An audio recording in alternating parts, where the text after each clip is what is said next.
At this point in the school year, millions of elementary school students across the nation are learning subjects such as reading, math, science, and social studies. However, recent studies have shown that Massachusetts is notorious for neglecting social studies education in elementary school students. I set out to discover how this limited understanding of concepts such as geography and history negatively affects college students in Massachusetts today. Although this issue seems purely academic, there are actually several ways in which this educational gap can affect the lives of students as they grow older and even as they reach college level. One source that I interviewed was Dr. Goss, a history professor here at Gordon College. He shed some light on how this limited understanding of concepts such as history and geography negatively affects students as they enter a history classroom in college for the first time.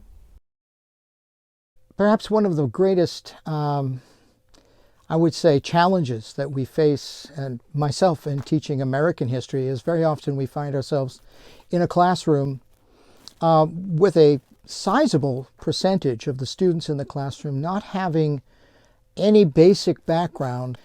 But it is a little discouraging to discover that here we are in the 21st century, and a large percentage of our students don't even come to an American history class with the basic information already internalized. They find themselves in a history class in college, quite literally, without the essential information that they absolutely need to have. We also heard from Officer Jesse Cook, a Gordon police officer here on campus.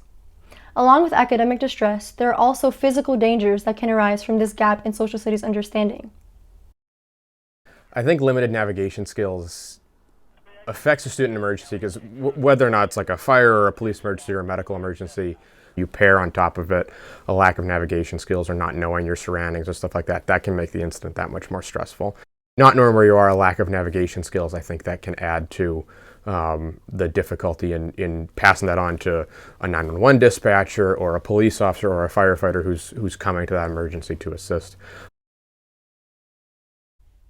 In spite of these dangers, Officer Jesse did offer some tips to help college students remain safe in vehicle accidents in spite of their navigational skills or social studies level. Something that I've noticed both in like my own life and then also kind of giving tips to students is kind of think through emergency situations, think about how, oh, if I was here and an emergency happened, how would I call it in? How would I describe my locations? The best way to describe locations is landmarks. If you don't know where you are, let's say you're out driving in the community and you have Google Maps going, every once in a while just like look at the bottom to see what street you're on.